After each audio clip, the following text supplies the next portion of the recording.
Chapter 6.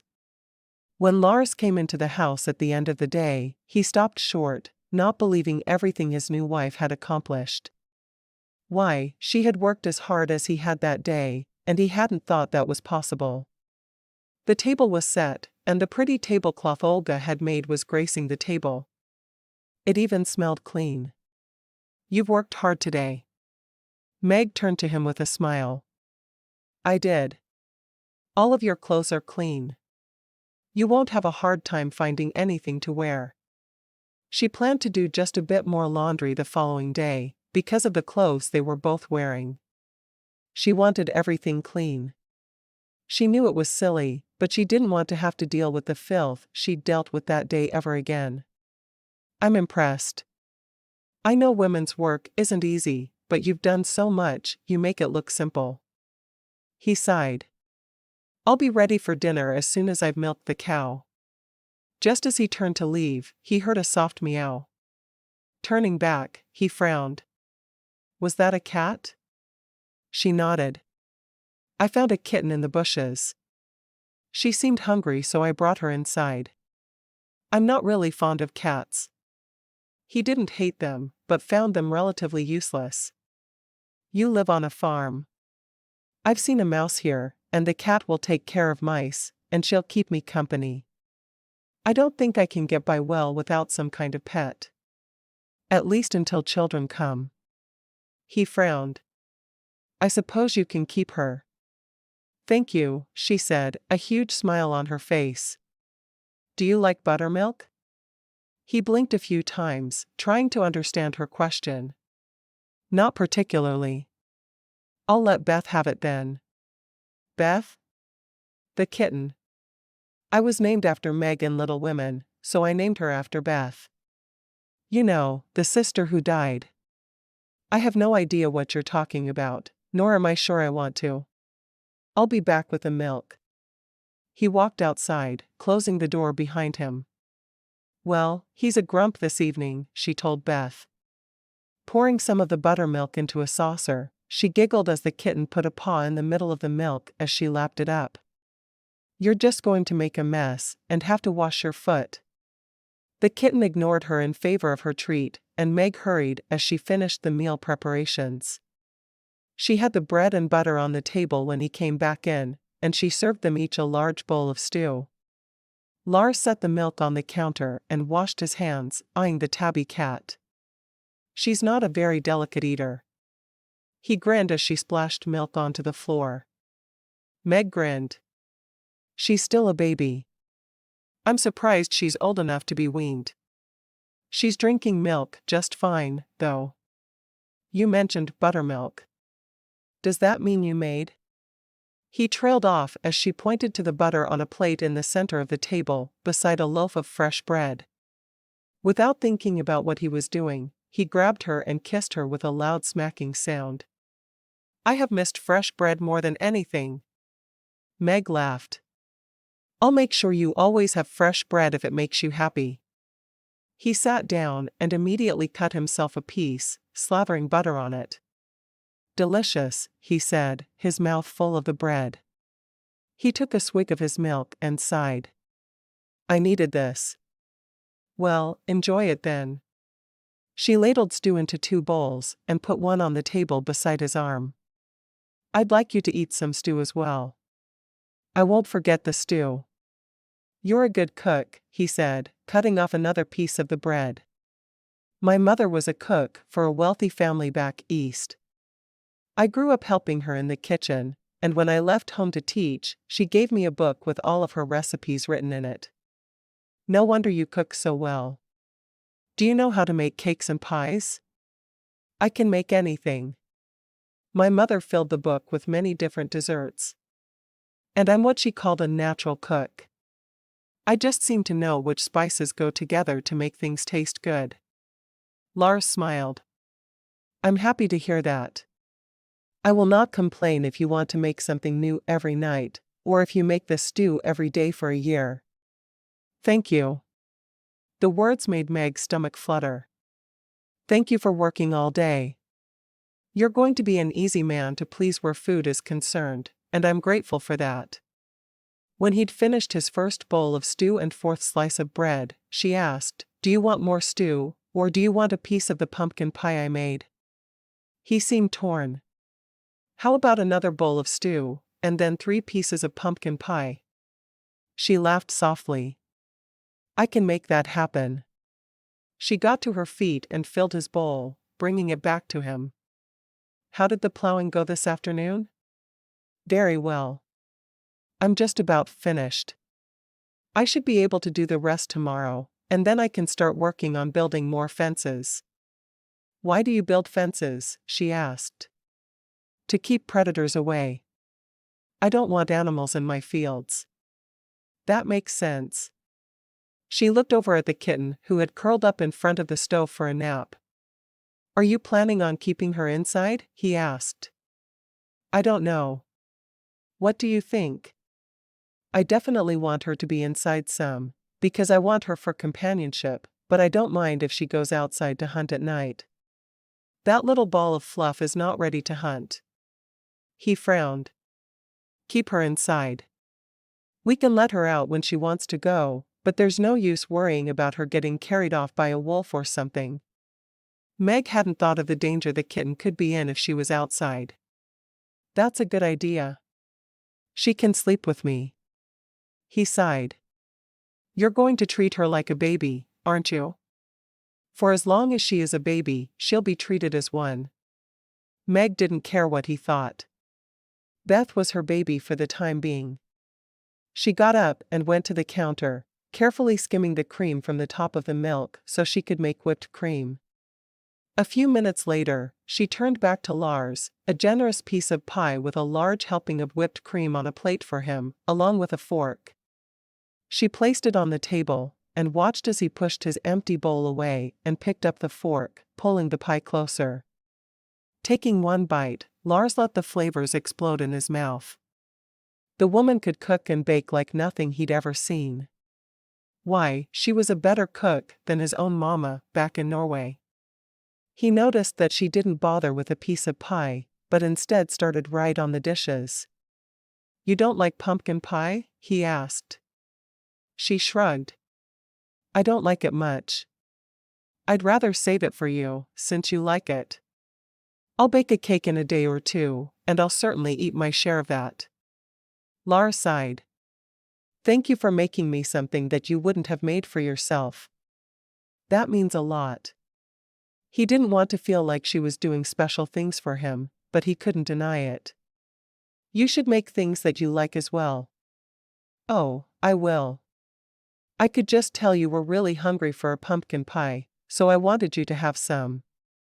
She put a plate over the top of the pie plate to keep the pie fresh for the next day. "I'll put a piece in your lunch tomorrow as well." "I'd like that." He thought about his decision to eat while he was out, started to tell her he'd changed his mind, but thought better of it. He needed to keep her off his mind while he worked. Love was not in his plans. It couldn't be. "Do you want another slice of pie? Or can I wash your plate?" He looked down at his plate, considering. "I would like another slice if you don't mind." She grinned, happy that he enjoyed it so much. "Happy to do it." She put another slice on his plate, and again added a generous spoonful of the whipped cream. "What's your favorite dessert?" "Pumpkin pie." "Cake." "Anything sweet really. I would eat sugar by the spoonful if I thought I could get away with it." She laughed. "Any sweets you don't like?" He thought about that for a minute and finally shook his head. "Not that I know of. I'm willing to sample a wide variety to try to find one I don't like, though." She grinned at that. "I'll see if I can help you do just that." After she'd finished the last of the dishes, and he'd finished his last slice of pie, she sat down at the table with a book, wondering what they would do in the evenings. There were only a couple of hours before they needed to go to bed, but would he want to talk? He pulled out a knife and a block of wood, and started to carve huge chunks out of it, not speaking. She sighed, and read her book, wondering if they would always have so much silence between them. "I'm going to take the kitten outside for a minute or two." He nodded, not glancing up. As soon as she'd shut the door behind her, he let out a sigh of relief. Too much time in her presence was not good for him, not when he didn't have the right to carry her off to his bed yet. She was too pretty for his own peace of mind. When she came back, the kitten cradled in her arms, she said, "I think I'm going to go upstairs for the night. I'll read in bed." He stood, walking to her. "I haven't kissed you goodnight yet." She gave a low laugh. "I wasn't sure you even remembered I was here." He frowned. "I know where you are every second." "I don't want to, but I do." He pulled her to him, ignoring the kitten's angry cry, and kissed her hard on the lips. "You're welcome to share my bed if you don't want to go upstairs." She shook her head. "Thank you, but no. It doesn't feel right." "Is it going to feel any righter in 6 days when your time is up?" "I hope so. I really do." Meg turned and climbed the stairs. She'd done what she could that day. If a man would really fall in love with a woman because of her cooking, then she would have him eating out of her hand in a matter of days. He seemed to be a great deal too stubborn to love her for anything, though. How was she going to live in a loveless marriage for the rest of her life? Asterisk. The next morning started the same. She made pancakes and bacon for breakfast, happy that she could offer him butter for his pancakes. She knew he preferred them that way. The kitten happily drank more of the buttermilk while she worked on the pancakes. She wasn't surprised when Lars came in from outside with the milk and eggs this time, because she had expected it. She knew he was one to rise even earlier than she did. She placed his pancakes on the table, along with a cup of coffee, while she continued to make her own. She had already put his lunch into a lunch pail and covered it with a napkin to keep it from getting bugs or dust in it. "Will you be home around the same time tonight?" she asked when she sat down to eat her own breakfast. He looked at her over his coffee cup.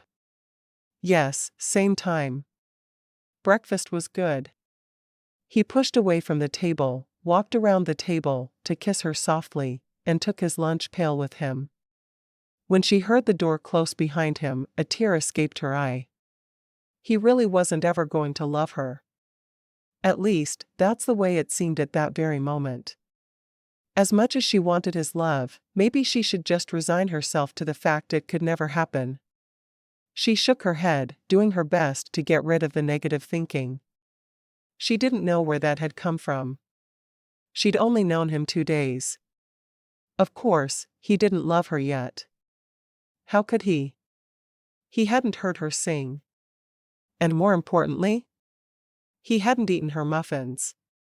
She'd bake him some muffins that very afternoon, and then he'd come to her, begging her to love him. She knew he would. No one could resist her muffins. She spent the day cleaning the bedrooms. Her heart was heavy as she dusted the nursery, setting it to rights. When it was clean enough for her future baby to sleep in the cradle, she knew she was done. She looked at the tiny little clothes stored in the chest there, and she knew that his first wife, whoever she was, had spent many hours preparing for a baby who hadn't lived. Her heart broke for her husband, and she promised herself she'd be patient. She had to be. She'd lose him otherwise.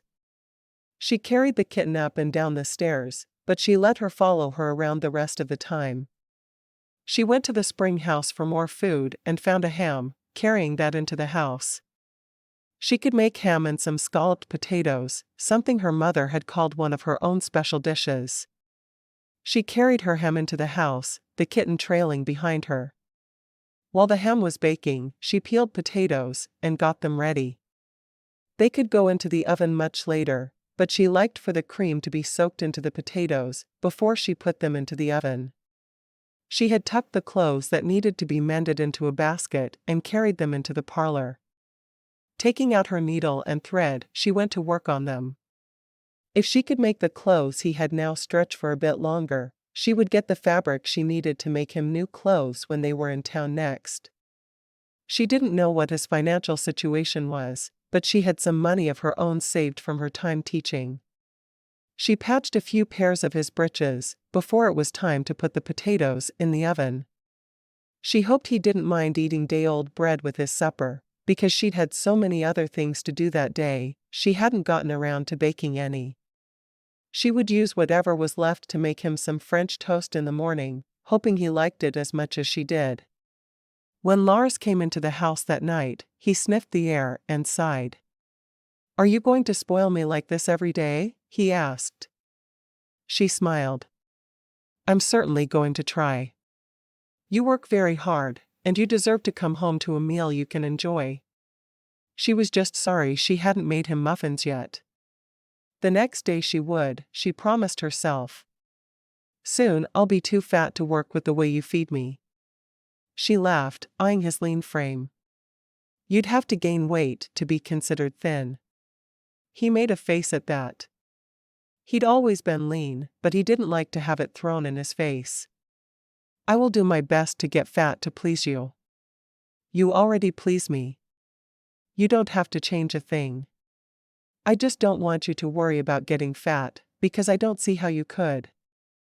He grabbed the milk pail and stomped out of the house, not certain why he was angry with her. Was she trying to fatten him up? Or was she really happy with how he looked?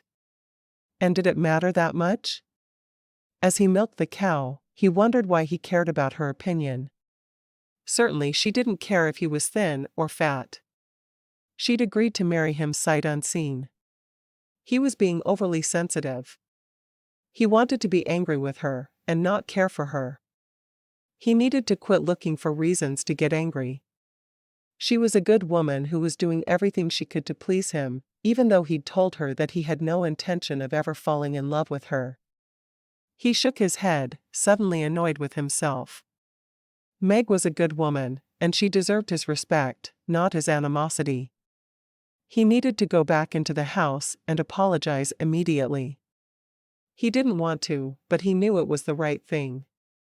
She was working so hard to please him, and all he did was get angry and push her away.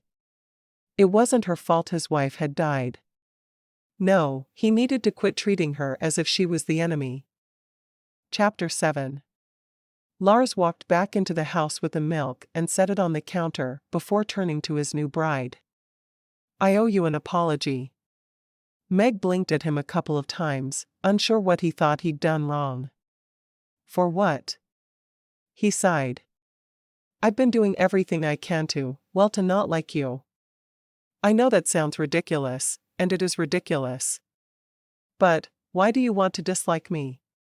That doesn't make any sense to me at all. I'd think you'd want us to get along well. They would be each other's only companions for years to come, not counting any children who happen to come along. What good would it do either of them to not like the other? I do. I want you to like me, and put up with my bad behavior, while I dislike you. Ridiculous, isn't it?" She nodded as she served their meal, unsure what he was trying to say to her. "Yes, it is." He washed his hands and took his place at the table, looking at her. "I don't want to like you, because I'm afraid if I like you, it'll be easier to love you. And I feel like I'd be betraying someone to love you." "Your first wife?" she asked, knowing the woman needed to be acknowledged. "Why didn't you ever mention her?" Her voice was soft as she asked, but her hurt came through. "How did you know?" he asked, surprised. "Bachelors don't care about tablecloths. They don't care about curtains. More importantly, they don't have fully made-up nurseries in their homes." "What was her name?" He frowned. Of course she'd known as soon as she went to the second floor of his house. She wasn't stupid. "Olga. We married right before we left Norway, and she had a miscarriage on the ship on the way over. We were sad, but we knew God would bless us with another baby. And he did. And that baby died too." Olga lost 5 babies, and then she had a pregnancy that lasted. She went into labor, and I rushed her to the midwife, who lives about 30 minutes from here. I didn't want to risk her losing one more baby. The midwife did everything she could, but she lost them both. I'm so sorry, Lars. I know that must have hurt you. More than I could ever say. So I promised myself, and Olga, that I'd never love again. He frowned, staring down at his food. I don't ever want to love again. I thought I'd send for a woman, and she wouldn't want love either, because why else would she answer my letter, when I said I didn't want it? I was sure she would come here, and nothing would matter to me, but having a son. I could be happy that way. And I came along demanding that you will love me whether you like it or not, Meg said with a self-deprecating grin. It's more than that. I didn't expect to be able to like the girl who stepped off the train and into my life. I thought she would be hideously ugly and not able to find a man to marry. Instead, I find a pretty young woman who simply couldn't handle teaching a schoolroom full of hellions any longer. Lars shook his head.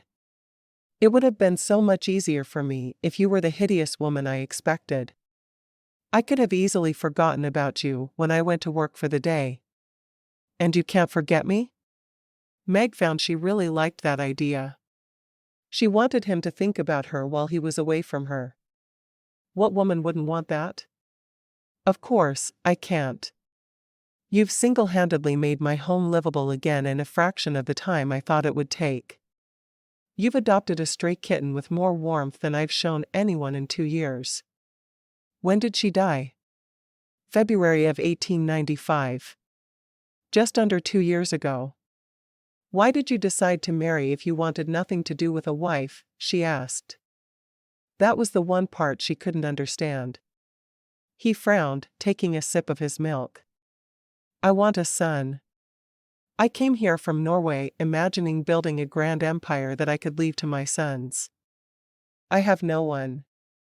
It's hard being out on this lonely prairie day after day and night after night. Imagine how much harder it would be if you were totally alone. She shuddered.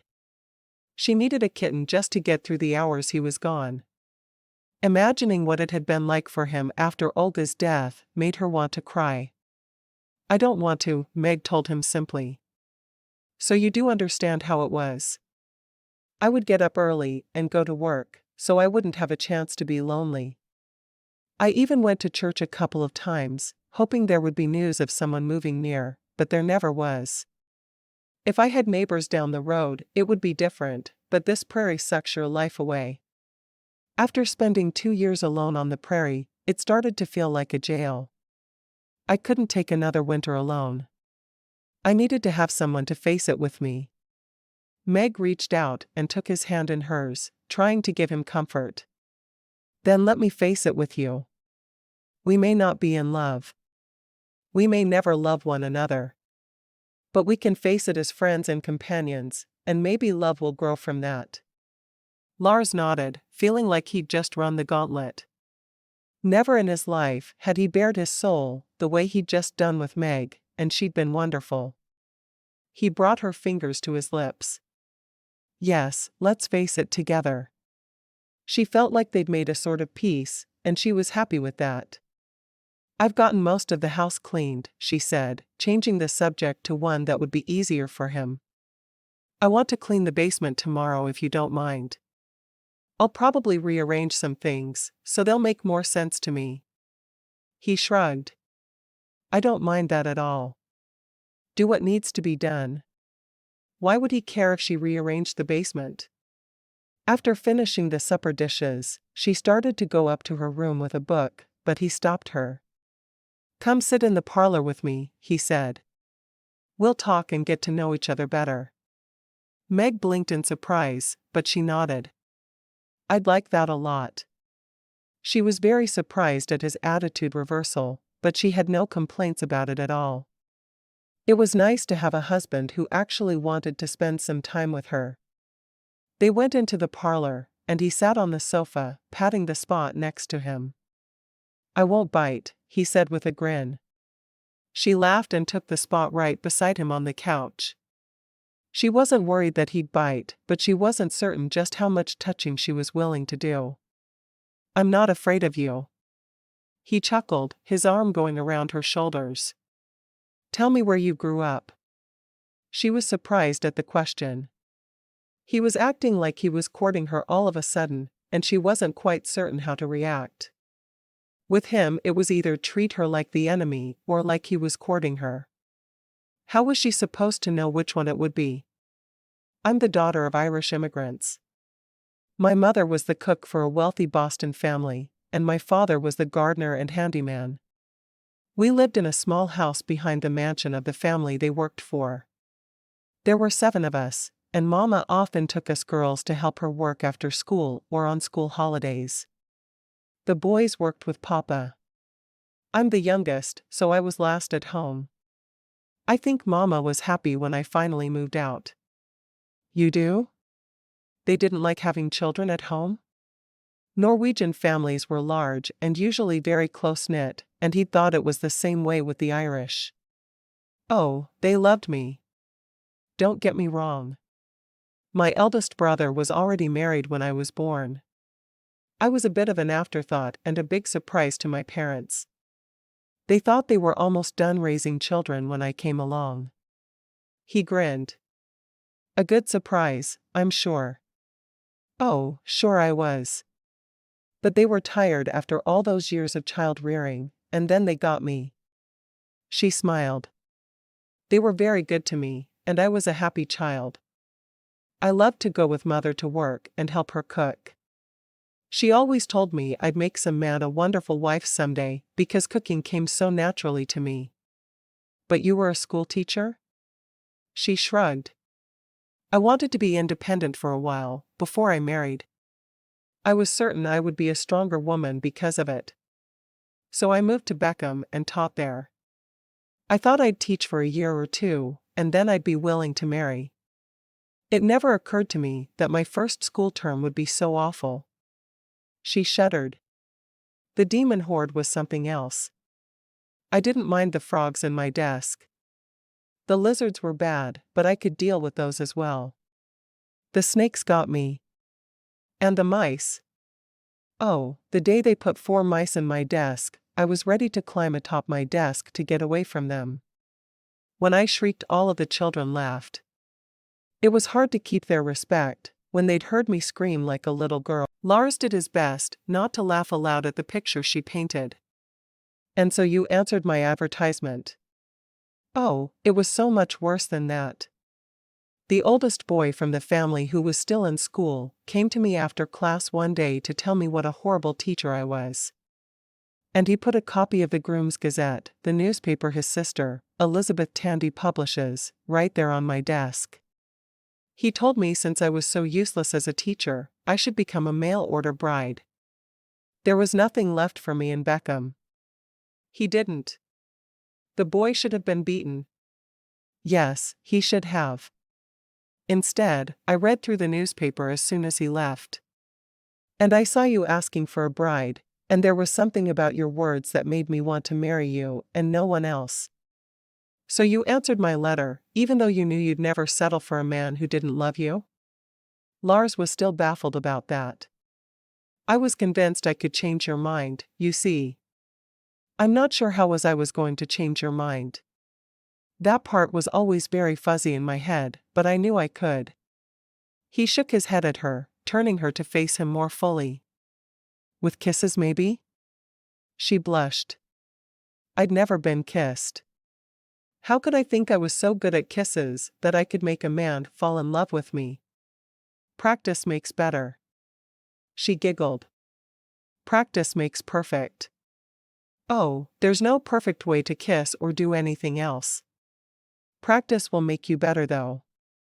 He used his index finger beneath her chin to turn her face up to his. Want to practice? Meg swallowed hard. Looking up into his eyes, all she could think about was letting him kiss her. She wanted that kiss so badly. Her tongue snaked out to wet her lips, and when he still didn't kiss her, she frowned at him. Are you ever going to kiss me? He laughed. I was waiting to find out if you wanted me to. Instead of waiting any longer, she caught the front of his shirt in her hand and pulled him down to kiss her. She opened her mouth for a deeper kiss, just as he'd taught her, her hands moving over his broad shoulders. She was surprised at how much she'd grown to look forward to each kiss from him. Lars pulled her tightly against him, half onto his lap. He splayed his hands over her back, touching as much of her as he could. He felt her corset through her blouse, and immediately wanted her to take it off. He hated corsets. They kept a man from being able to feel the woman in his arms. He drifted one hand around to the front of her, cupping her breast in his hand and squeezing it gently. She stiffened in his arms. No one had ever touched her there. She wanted to protest that it was something he shouldn't be doing, but she didn't know. It felt wrong, but he was her husband. Finally, she gave herself over to the sensations. His fingers weren't hurting her. They felt good against her breast. She moved her hands over his hard back, surprised at how strong he felt. The man was so lean, probably from living off of his own cooking, but he was strong. She could feel his muscles rippling beneath her fingers. She wanted to see him with no shirt on, but she knew it was wrong to ask. Did what was right or wrong matter just then, though? She pulled back from his kisses, looking up into his face. His lips were moist and half open, and his eyes looked, sleepy wasn't the right word, but she wasn't certain what was. His eyes looked heavy-lidded and sexy. Lars? Meg asked softly. He opened his eyes and looked down at her.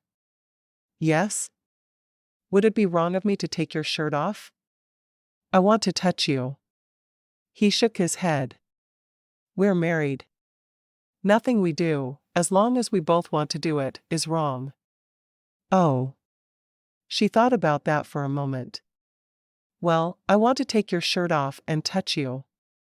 Do you mind if I do it? He chuckled. I don't mind one bit.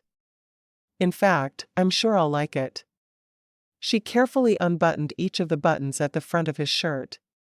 Do you think I'm too forward? She asked as she applied herself to the task. He shrugged. Maybe, but I like it. He liked watching her face as she slowly exposed more and more skin. Do you want to touch me? She nodded, pushing the shirt off his shoulders. He stood up, pulling the shirt out of the waistband of his pants and dropping it to the floor. He sat back down on the couch, and she smiled, her hands going to the muscles she'd just uncovered. You're so strong. I can feel it even through your clothes. He smiled. I thought you were calling me weak earlier when you mentioned how thin I am. She laughed. Weak? You? She shook her head, touching him reverently. I could never call you weak. I'm amazed at how strong you are. As she ran her hands over him, she wondered how her bare skin would feel against his. She'd liked his hand on her breast, so would she enjoy his skin against her breasts? She decided not to be shy. She could find out very easily if she liked him to touch her. She knew he wouldn't complain. Lars was startled when she jumped to her feet, but he watched as she swiftly unbuttoned her blouse, pushing it off her shoulders and onto the floor. She reached behind her to untie her corset laces, and then she dropped the garment he'd been so annoyed with just moments before onto the floor as well. She removed the only thing remaining, a thin petticoat that covered her top half, and set it on the sofa. His eyes grew wide. His little bride was much bolder than he'd expected her to be. His gaze was immediately drawn to her breasts. They were perfect. Small, but her nipples were a pretty pink that made him want to taste them. He reached out, and his thumb flicked one of her nipples, and she blushed. I thought it would feel better with no clothes between us, and I was right. He grinned. You like it when I touch you? She nodded, her eyes serious. Very much. I feel all tingly when you kiss me, and I was sure the tingling would get even worse if you touched my bare skin. She sat down facing him on the sofa, just like she'd been. I was right. I like it better with no clothes between us as well. She broke off, certain that she was being much too forward, and he was going to get angry with her any moment. What do you want? He was fascinated by her excitement over touching him. "I want to feel your chest against mine."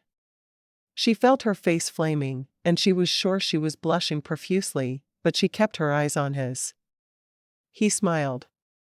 "I want that too."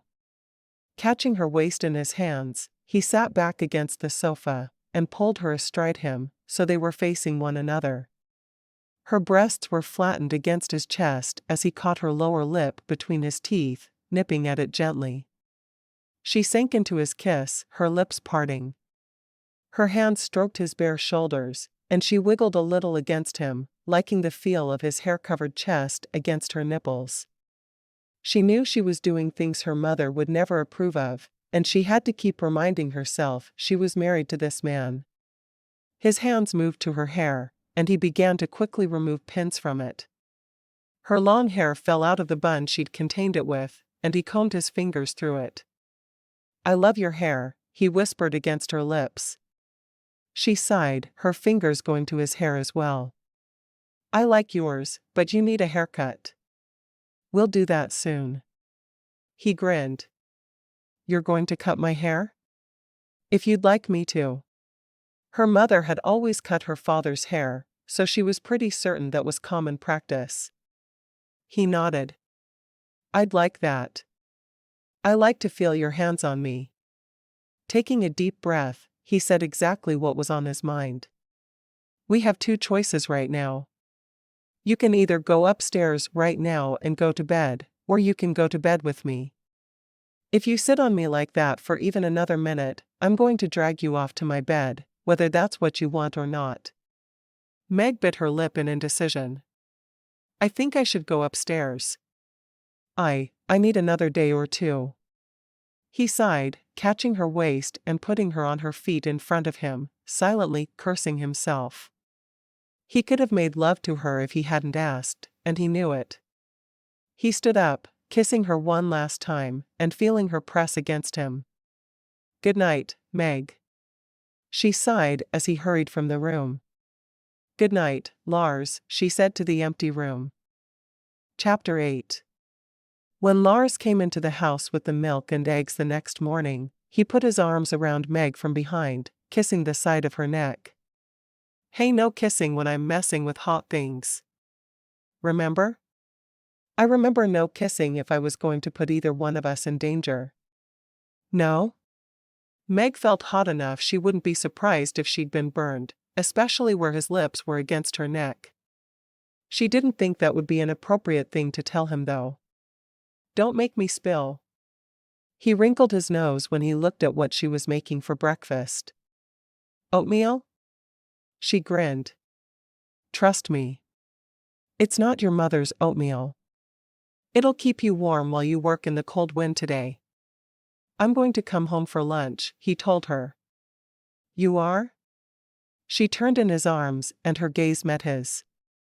"You don't have to. I remember how lonely Olga used to get while I was out working. She'd beg me to come home for lunch, and I did every day, even when it was inconvenient." He took a deep breath. "It's convenient for me to come home, and I crave the company. I'll be here for lunch." The truth was, he enjoyed spending time with her, and he realized there was nothing wrong with that. She smiled, resting her hand on his shoulder. "I'd like that." He leaned down and kissed her, his lips telling her how he'd missed her when she'd gone up to her room the night before. "I finished all my plowing yesterday, so I could always spend the day in bed. Of course, I'd need company for that." She thought about it. She wanted to make him happy, but she really did want to get to know him better first. "We'll do that soon." "How did I know you'd say that?" He kissed her again before walking over to sit at the table. "Bring me this delicious oatmeal you've made." She knew he was being sarcastic, but her oatmeal really was good, and she was excited for him to try it. She'd added a generous amount of butter, cinnamon, and brown sugar. She wasn't terribly fond of oatmeal, but it was an inexpensive breakfast, good for cold days, and when she'd put all of the extras on it, it was downright good. She opened the oven and took out the toast she'd made to go with the oatmeal, piling it onto a plate. She served them both a generous helping of the oatmeal. She took him his cereal and the plate of toast before serving him his coffee. She got her own coffee and her oatmeal and went over to sit across from him. He'd already eaten 2 pieces of toast by the time she sat down, but she could tell he hadn't even tried the oatmeal. "My oatmeal really is good. Try some." She glared at him until he picked up his spoon. "I was hoping for pancakes." He made a face like a petulant child as he held the spoon in front of him. He didn't want to eat oatmeal. "You said you'd eat anything I cook," she said, frowning at him. "Yes, but I didn't think you'd make oatmeal." He ate what was on his spoon, his face changing as the flavor hit his tongue. "This is good. I told you to trust me." She shook her head. "I know what you like. If it's sweet, you'll devour it." Lars reached out and took her hand in his. "Thank you for learning my preferences and caring what they are. I still prefer pancakes, but this is a good breakfast for cold days." She smiled. "I will try to make a variety of different things, but you'll get pancakes pretty regularly. That's all I ask." Asterisk. While he was working, Meg got the basement clean to her satisfaction and rearranged all the jars on the shelves so she'd know where everything was. The kitten played happily at her feet while she worked. After she finished, she made lunch and made a dozen muffins as a dessert for lunch and a snack for him to take in the afternoon. She didn't have any fresh fruit to use, so she made cinnamon muffins that had brown sugar and cinnamon topping. Lunch was generous slices of ham in a sandwich, warmed in the oven. She had a feeling Lars would enjoy that with the muffins. She was still a bit puzzled by his change of heart, but she was pleased. He was acting as if he was courting her now, and that was what she'd been after all along. He hadn't brought her flowers or any special candy, but his praise and holding her hand at breakfast had been just as good coming from him. She was setting lunch on the table, right around 12:30 when he walked in the door for lunch. He waited until her hands were empty, grabbed her to him and kissed her, whispering words she hadn't realized she needed until that moment. "I missed you this morning." The words surprised Lars, but he realized he'd been feeling them. When he stopped thinking of her as an enemy trying to take his wife's place in his heart, it became easy to care for her. She was cheerful, loving, and a hard worker. Meg wrapped her arms around his neck to pull him down for another kiss. "I missed you too." It was a long morning alone. He just held her for a moment. "Stop wasting my time, woman. I'm hungry." The twinkle in his eye told her he was playing, and she was happy to find the playful side of him. He hadn't shown it much yet. "Then sit down and eat, you big oaf. There's no one stopping you." She winked as she said the words, so he would know she was teasing him back. He chuckled, enjoying her playfulness. It was very different than his marriage with Olga had been. Once his first wife had lost a child, she'd become very sad, having a hard time caring about anything. She'd perked up every time she'd found out she was carrying another baby, and then become sadder than ever when she lost it. He knew through the last pregnancy that if she lost that baby, she would probably die with it. Her heart broke a bit more with each one. He shook his head, pushing the sad memories away and sat down at the table, looking at the hot sandwich in front of him. "Is this the ham from last night?" "Yes.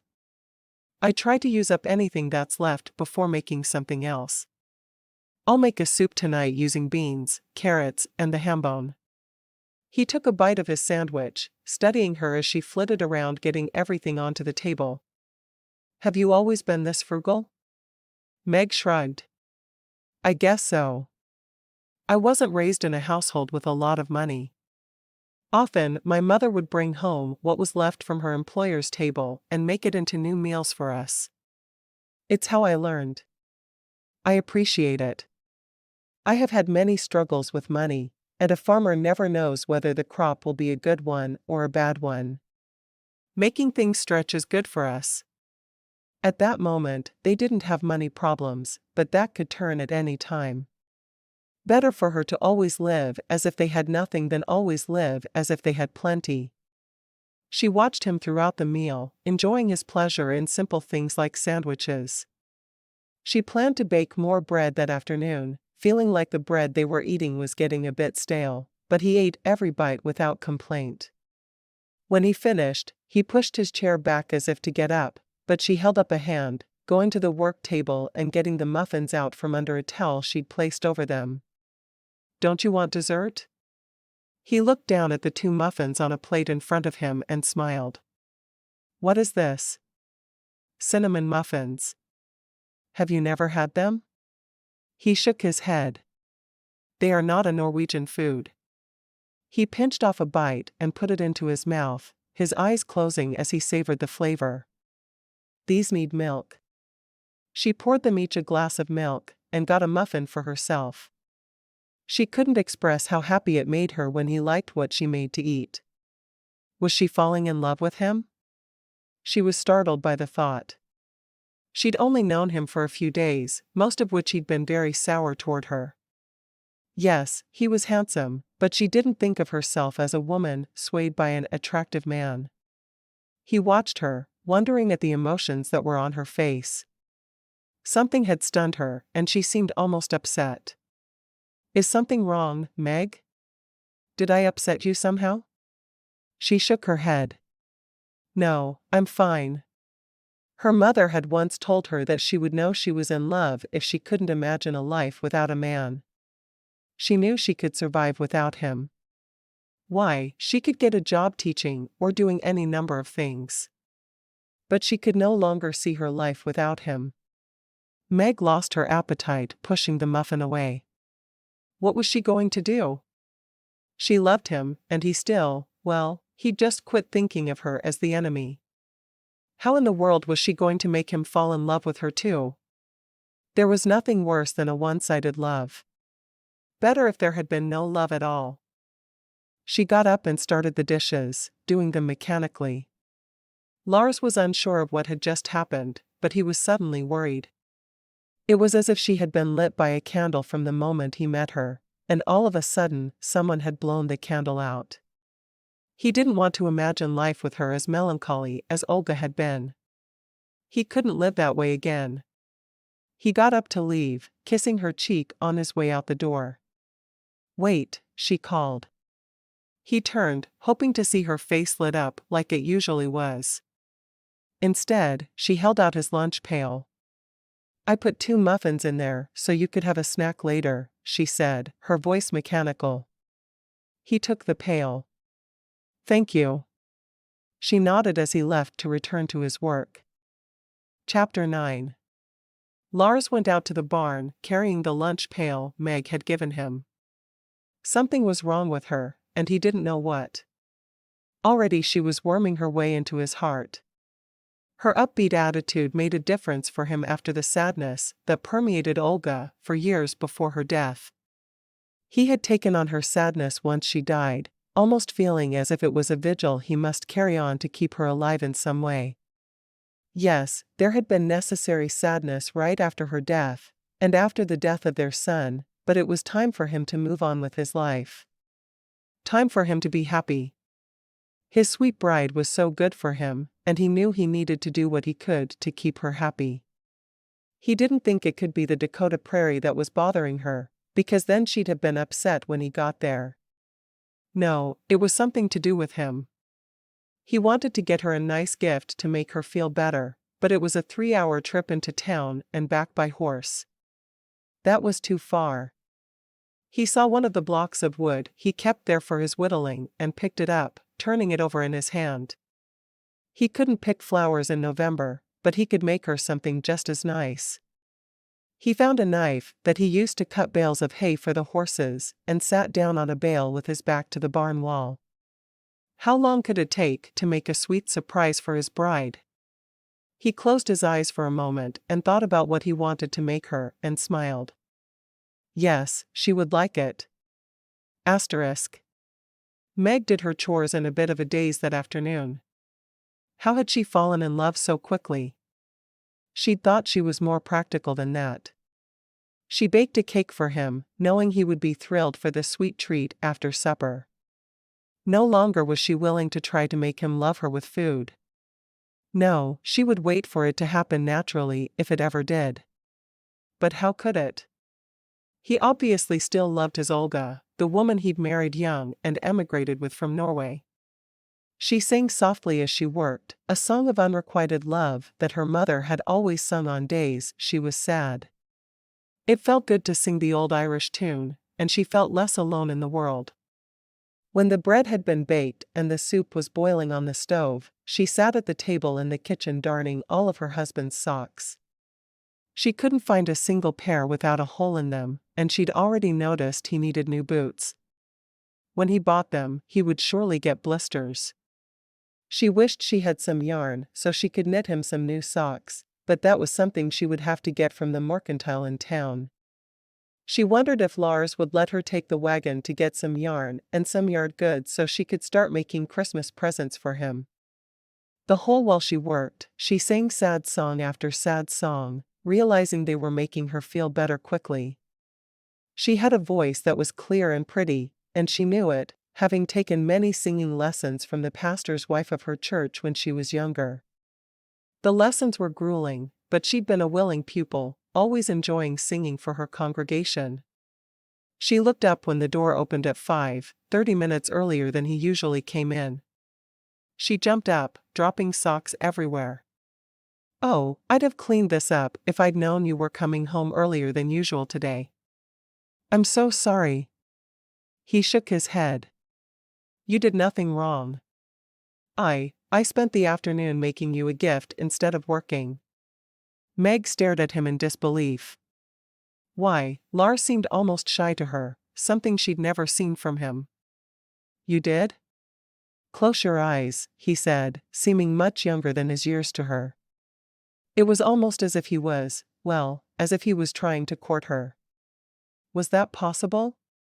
She closed her eyes and waited, wondering what he could have possibly made her while he was outside all day. She felt a soft kiss brush across her lips, and she smiled. A kiss that sweet was a perfect gift. He took her hand, watching her face to be certain she didn't open her eyes, and put his carving into it. "You can look now."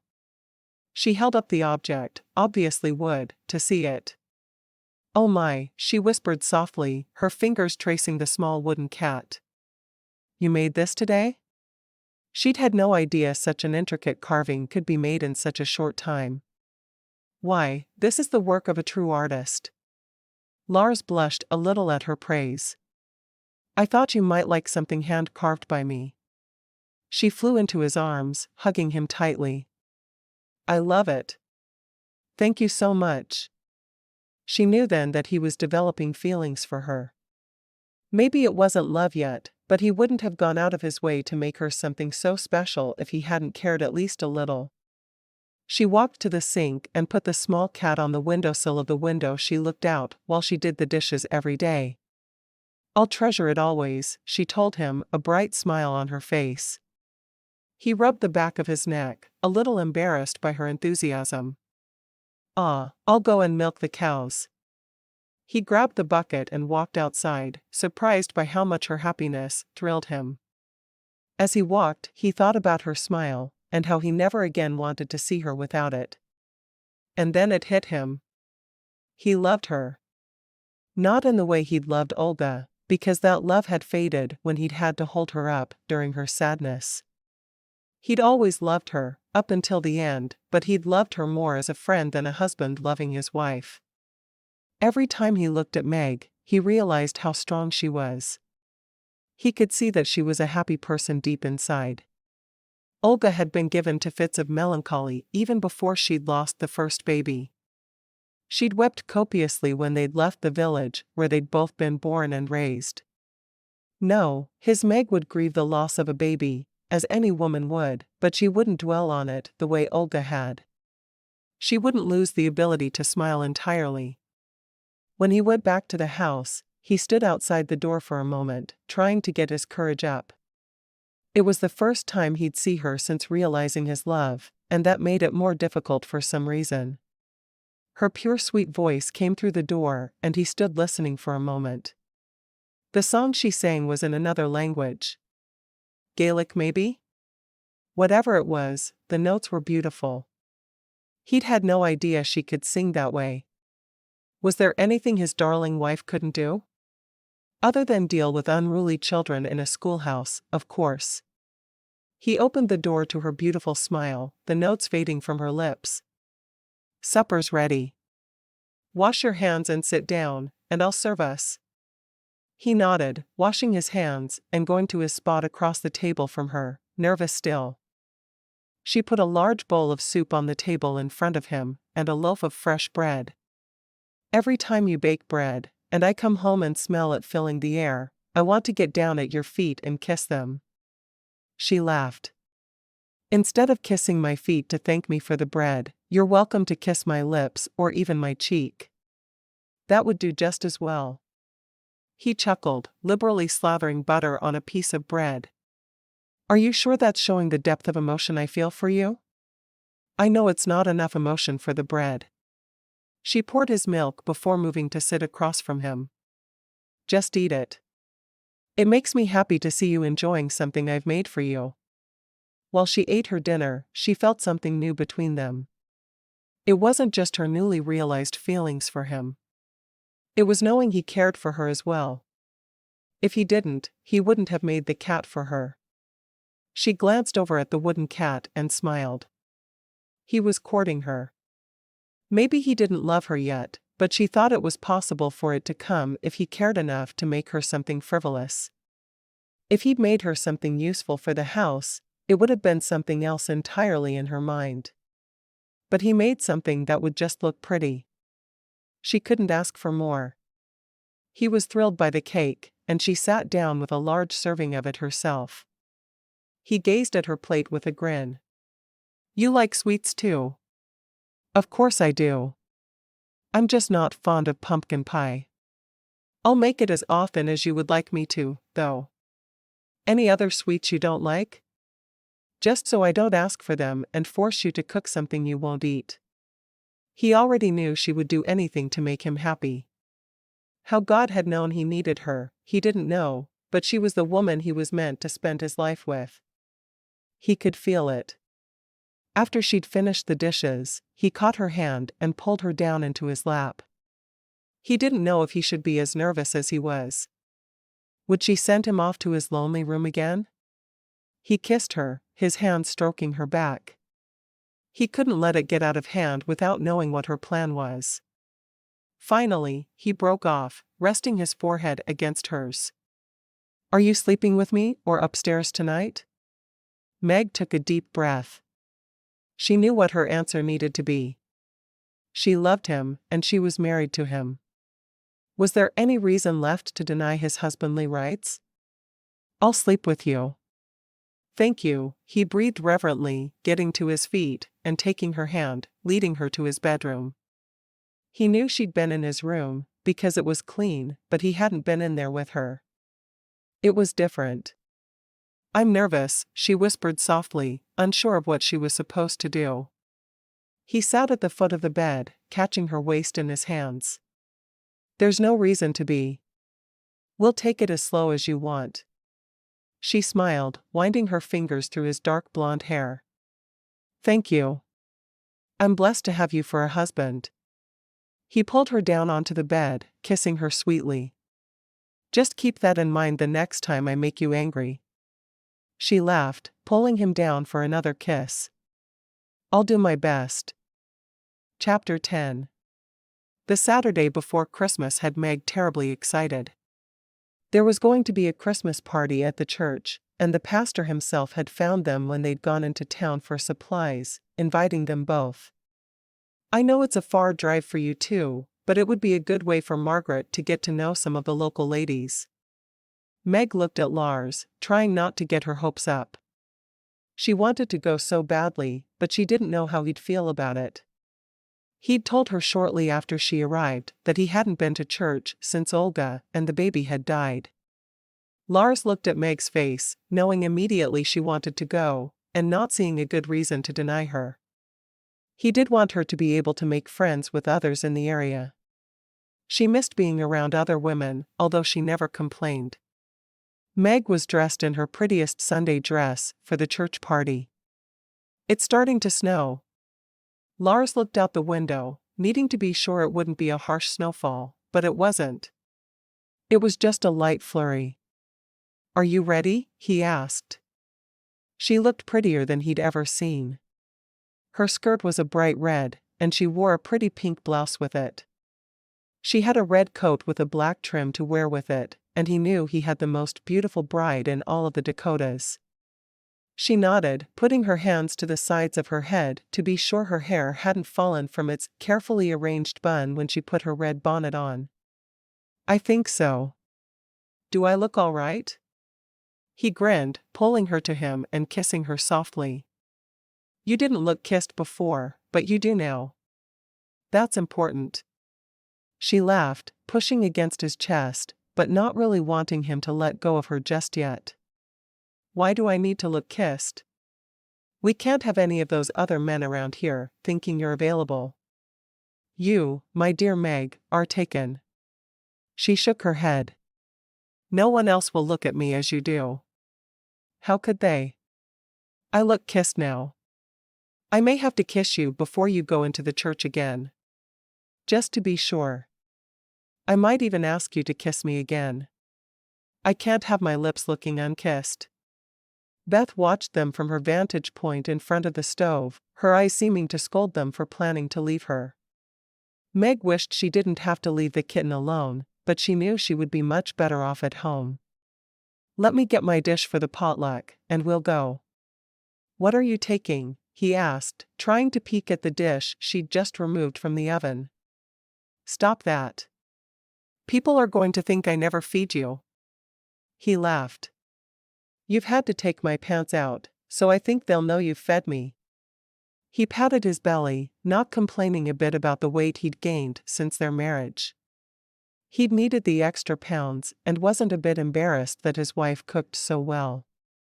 She had fashioned a quilted covering for the dish, so that it wouldn't cool too much on the way into town. She gripped it by the handles, stepping out into the snow. "It's so pretty." "You like snow?" he asked, though he already knew the answer. She had gone out and built a snowman and made snow angels with their first big snowfall of the year.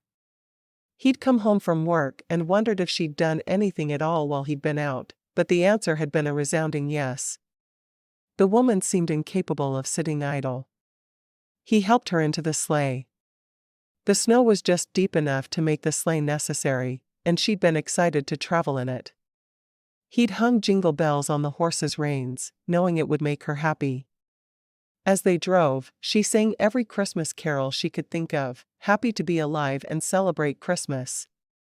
There would be a Christmas gift exchange at the church, and she'd made a small lap quilt for covering on cold winter nights, sitting by the fire, as well as 24 cookies. Everything was wrapped together behind the seat of the sleigh. She sat under the lap blanket that covered her and Lars, snuggling up against him. "I'm so excited to meet everyone. I don't think I've talked to more than 3 women since I came to marry you. I wanted to keep you all to myself," he told her with a grin, turning to kiss her forehead. She sighed. "I love our house, but I do wish we had someone close by that I could be friends with." "I do too." He didn't really care much for himself, but he did for her. She was everything to him, and if it would make her happy to have neighbors, then he wished they had them. The 2 months they'd been married had been the happiest time of his life. When they got to the church, he helped her down, taking the dish from her. "You go in with this, and I'll get our present," he said. She nodded, hurrying into the church and moving to put their dish on the long row of dishes the women had all brought for the potluck. They'd been told to bring dishes and utensils enough for themselves, and a dish to share. That way everyone could take their own dirty dishes home to wash, and the woman would be able to join the festivities instead of having to spend all evening washing dishes. She turned away from the dish, and she spotted a sprig of mistletoe hanging above the doorway. As soon as she saw it, she looked around to see if Lars had made it inside yet. When she didn't see him in the small crowd, she hurried over to wait for him in front of the door, loving the idea of kissing him under the mistletoe. When Lars walked in, he frowned at Meg standing all alone beside the door. She'd wanted to go so badly, yet she wasn't even trying to talk to anyone. "Are you afraid to meet new people?" he asked. "Do you want me to introduce you?" She didn't seem the type to him to need to wait for an introduction, but he was willing to do it if she wanted. Meg grinned up at him, pointing above his head to a piece of greenery. "Mistletoe," she said with a laugh. He grinned. "So that's why you're over here by yourself? You're trying to force me to kiss you?" She nodded emphatically. "You can't escape it. You must do your duty and kiss me under the mistletoe." He caught her by the waist and pulled her to him, kissing her thoroughly. After a moment he heard the applause start. Meg giggled as he released her, and Lars smiled around at everyone. "My friends, this is my wife, Meg." The women rushed over to greet Meg, while the men shook his hand. One older woman with blonde hair and green eyes took Meg's elbow, ushering her off to the side of the room and away from Lars. "Oh, you're just what that man needed." Meg smiled, happy for the compliment. "What makes you say that?" "It's your smile. It's contagious. Everyone could see by the way he looked at you when he came into the room that you have touched his heart." The woman sighed. "I'm Belinda Martin. I'm the midwife around here." Meg smiled. "I'm happy to meet you. I'm sure you'll need my help before too long." Meg blushed. "Not yet, but soon I hope. Lars wants a son." Belinda introduced her around and she had a wonderful time. It wasn't long before it was time to eat, and Lars came to lead her to the table. "All the men are envying me tonight," he said with a smile. She laughed. "And all the women envy me." She had rarely seen him dressed up, and she was startled by just how handsome he was, standing beside her in his black dress hat. "Oh, I don't know about that." Honestly, he didn't care if the other women envied her, because he knew he would never again have the desire to look at another. Meg filled his heart with so much love, there was no room for another woman. They ate, talking to the people around them, and Meg was thrilled to learn a newly married couple had moved in just a couple miles south of them. "We could visit," Meg exclaimed excitedly. "You should come over for tea some afternoon." "Oh, I'd love to," Alice, her new neighbor, told her. "We'll make arrangements before we leave tonight." After all the food had been eaten, and the gifts exchanged, a man pulled out a fiddle, and the room filled with music. The tables were pushed out of the way, and Meg found herself pulled into her husband's arms. He danced her around the room, finally stopping under the mistletoe. Meg's gaze went up to it, and she grinned. "You're not planning to kiss me again, are you?" He cupped her face in his hands, lowering his lips to hers. "I plan to kiss you every day for as long as I live. I love you, Meg Borgen. I'm so glad you came here and married me." Meg snuggled close to him. "I love you too, Lars. I was so worried you'd never be able to love me." "Well, I never intended to, but how could I help it? When you find yourself married to the woman God made just for you, you can't keep fighting it forever." Meg couldn't believe he loved her as she loved him, but it brought her heart joy. No longer would she feel as if she were a replacement wife. She was his bride, and she would love him forever.